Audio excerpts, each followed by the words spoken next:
ঘুম পাড়ানি জাদুকাঠির গণ্ডগোল। জাদুরাজ্যের এক কোণে বাস করত এক বেখেয়ালি পরী, নাম তার লিমা। লিমা খুবই দয়ালু, কিন্তু একটু ভুলমনা। একদিন সে আকাশে ঘুরতে ঘুরতে হঠাৎ আবিষ্কার করল এক নতুন জাদুকাঠি, যার নাম লেখা ছিল ঘুম পাড়ানি জাদুকাঠি, এক ছোঁয়ায় ঘুম, এক ফুকায় স্বপ্ন। পরী লিমা ভাবল, ওয়াও, এ তো দারুণ, আজ সবাইকে মিষ্টি ঘুমের উপহার দেব। সেই ভাবনায় সে উড়ে গেল রাজপ্রাসাদের সামনে দাঁড়িয়ে বলল, চোখ বন্ধ করো, ঘুমের রাজ্যে যাও, বলে ছোঁ মেরে জাদু করল। কিন্তু হায়, ভুল করে সে মানুষদের নয়, বরং সব প্রাণীদের ওপর জাদু চালিয়ে ফেলল।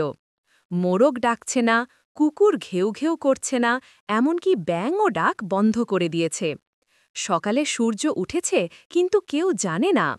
রাজা ঘুম থেকে উঠে বলে, এই তো ভোর হয়নি এখনো, মোরগ ডাকেনি কেন?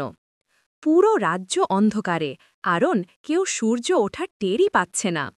লিমা তখন দেখে চারপাশে নীরবতা। আরে, সবাই ঘুমিয়ে আছে, আমার জাদু কি একটু বেশি হয়ে গেল নাকি? সে তড়িঘড়ি করে আবার জাদুকাঠি নাড়ল, জেগে ওঠো সবাই। কিন্তু এবার আরও মুশকিল, প্রাণীরা তো জেগে উঠল, সঙ্গে সূর্যও একবার নয়, ৩ বার উঠে গেল আকাশে। রাজ্যে তখন ৩টা ছায়া, ৩টা সকাল আর ৩টা গরমে সবার হাঁপ ধরা অবস্থা। শেষে পরী লিমা দৌড়ে গিয়ে জাদু বই খুলে দেখে, ওহ, ভুল সূত্রে ফুঁ দিয়েছিলাম। এখানে তো লেখা ছিল এক ছোঁয়ায় ঘুম, এক চুমোয় জাগরণ। তখন সে মাটিতে হালকা এক চুমু দিল, আর মুহূর্তেই সব স্বাভাবিক হয়ে গেল। সূর্য একটাই, সকাল একটাই, রাজ্য আবার হাসিখুশি। রাজা তাকে ডেকে বললেন, পরী লিমা, তোমার জাদুতে রাজ্য আজ ৩ বার সকাল দেখেছে, এটা আমাদের ইতিহাসে প্রথম।